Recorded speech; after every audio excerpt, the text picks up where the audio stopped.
السلام علیکم ورحمۃ اللہ وبرکاتہ۔ ناظرین، اپنے چینل الصدیق اسلامک اسٹوڈیو میں خوش آمدید کہتا ہوں۔ آج کا ہمارا پاورفل وظیفہ ان نوجوانوں کے لیے ہے جو شادی کے معاملہ میں پریشان ہیں، جن کو اچھا رشتہ نہیں ملتا، جن کی شادی نہیں ہو رہی۔ ان نوجوانوں کے لیے بہت ہی پاورفل وظیفہ لے کر آج حاضر ہو رہا ہوں۔ جو بھی اس وظیفے کو یقین کامل کے ساتھ اور اللہ رب العزت کی رحمت سے با امید ہو کر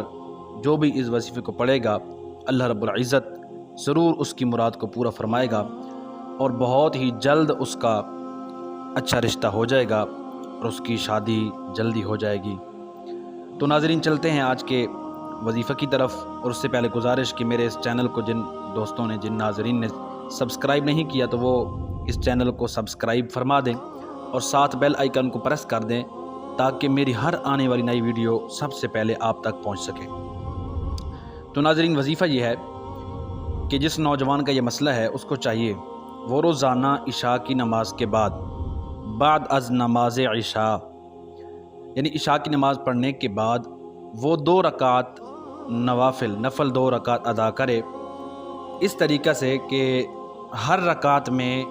سورۃ الفاتحہ پڑھنے کی، یعنی پہلے ثنا پھر سورۃ الفاتحہ،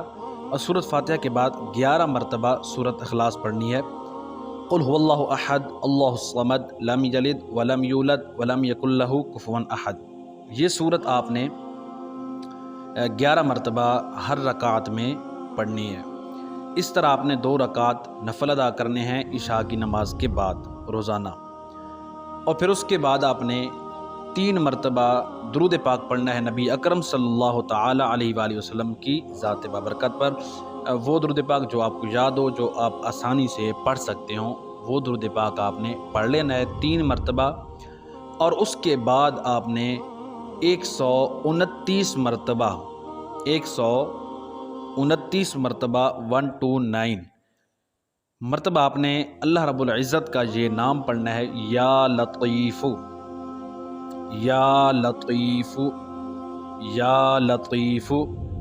یہ میں کوشش کروں گا سکرین پر لکھ دوں تاکہ آپ کے لیے آسانی ہو۔ یہ آپ نے 129 مرتبہ پڑھنا ہے، پھر اس کے بعد آپ نے 3 مرتبہ پھر درود پاک پڑھنا ہے، اور یہ عمل کرنے کے بعد آپ نے خلوص نیت سے اللہ رب العزت کی بارگاہ میں گڑ گڑا کر دعا کرنی ہے، اے میرے مالک و مولا، اپنے پیارے محبوب علیہ السلام کا صدقہ مجھے اچھا رشتہ عطا فرما، مجھے اچھا نیک رشتہ عطا فرما۔ تو ناظرین، یہ آپ وظیفہ پڑھتے رہیں، عمل کرتے رہیں، انشاءاللہ عز و جل اللہ رب العزت کی رحمت بہت وسیع ہے، جلد ہی انشاءاللہ آپ کا کام ہو جائے گا اور آپ کی مراد کو اللہ رب العزت ضرور پورا فرمائے گا۔ تو اس مسئلے سے اگر کوئی سوال آپ کے ذہن میں پیدا ہو رہا ہو تو وہ کمنٹس میں آپ پوچھ سکتے ہیں، آپ سوال کر سکتے ہیں، انشاءاللہ آپ کی رہنمائی کی جائے گی۔ اور اگر آپ کا کوئی مسئلہ ہے روحانی تو اس کے علاج کے لیے بھی آپ رابطہ کر سکتے ہیں کمنٹس میں، انشاءاللہ آپ کی ضرور رہنمائی کی جائے گی۔ اگلی ویڈیو تک دیجیے اجازت، اللہ رب العزت ہم سب کا حامی و ناصر ہو۔ السلام علیکم ورحمۃ اللہ وبرکاتہ۔